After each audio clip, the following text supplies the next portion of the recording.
In this video, we're going to be looking at the Evo Not Good Guy unit in anime Vanguards. Now, my Not Good Guy, he has the marksman trait on him, and he has Z plus damage, seconds per attack, and then Z range, so he's pretty good. But if you enjoy this video, let me know by leaving a like and subscribing. And with that being said, let's get into the video. So Not Good Guy, he was just added with the update 6, and he is a really good unit. He's really solid for a mythic. We're going to go ahead and place him down right here, and at base, he only does 1,400 damage. And he has this meter at the top which gives tension, which I'll explain what that does here in a minute. Let's go ahead and start. If we upgrade him to upgrade 3, he gets Earth Python, which jumps his damage up to 4.4 thousand. So we're going to go ahead and do that. His attack is this cone shape, so any enemies that are inside of this cone radius will get hit, so it's pretty good. And he has this ability called Hell, which he has to have 200% tension for me to be able to activate this, but once he does, it burns every single enemy that is inside of the unit's range. And he has a passive called Gatling Combo, which attacks inflict burn for 30% of this unit's damage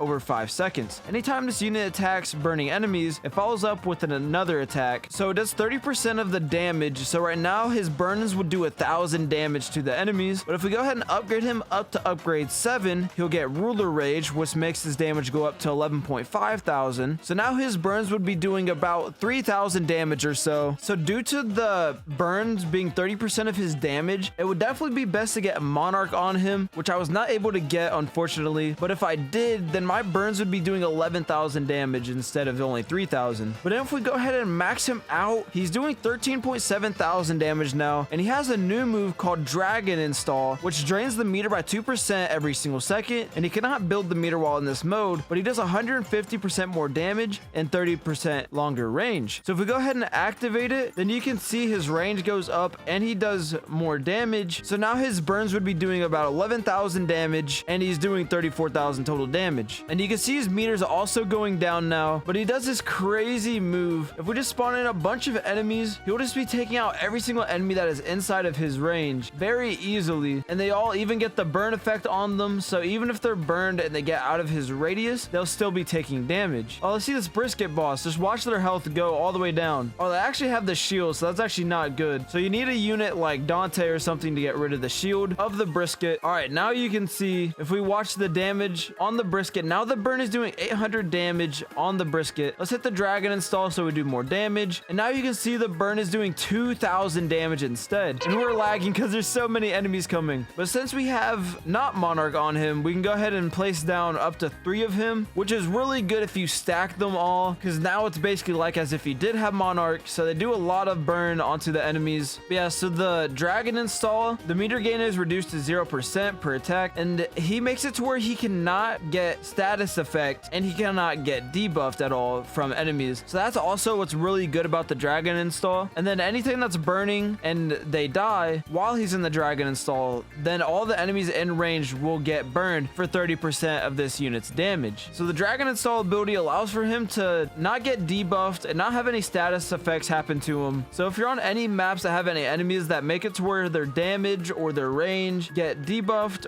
or where they get stunned, then you can just hit the dragon install and then they will not be able to get debuffed or stunned at all. So he's a really good unit. His burn is also really good, so even if enemies get out of his range like over here, they would still have that burn effect going on to them for a little bit. And he also attacks really quickly, so if you have multiple of them and they stack on top of each other, they hit the burning enemies, so they'll do even more damage to the enemies that are currently affected by the burns. So he is overall a really great unit, especially for beginners. So if you're trying to go for a mythic, this would definitely be one of the best mythics you'll want to go for. But that's it for this video. If you enjoyed, let me know by leaving a like and subscribing, and let me know what other videos on anime Vanguards you would like to see, or what other anime games you'd like to see me play on Roblox. And with that being said, I'll see you guys in the next one.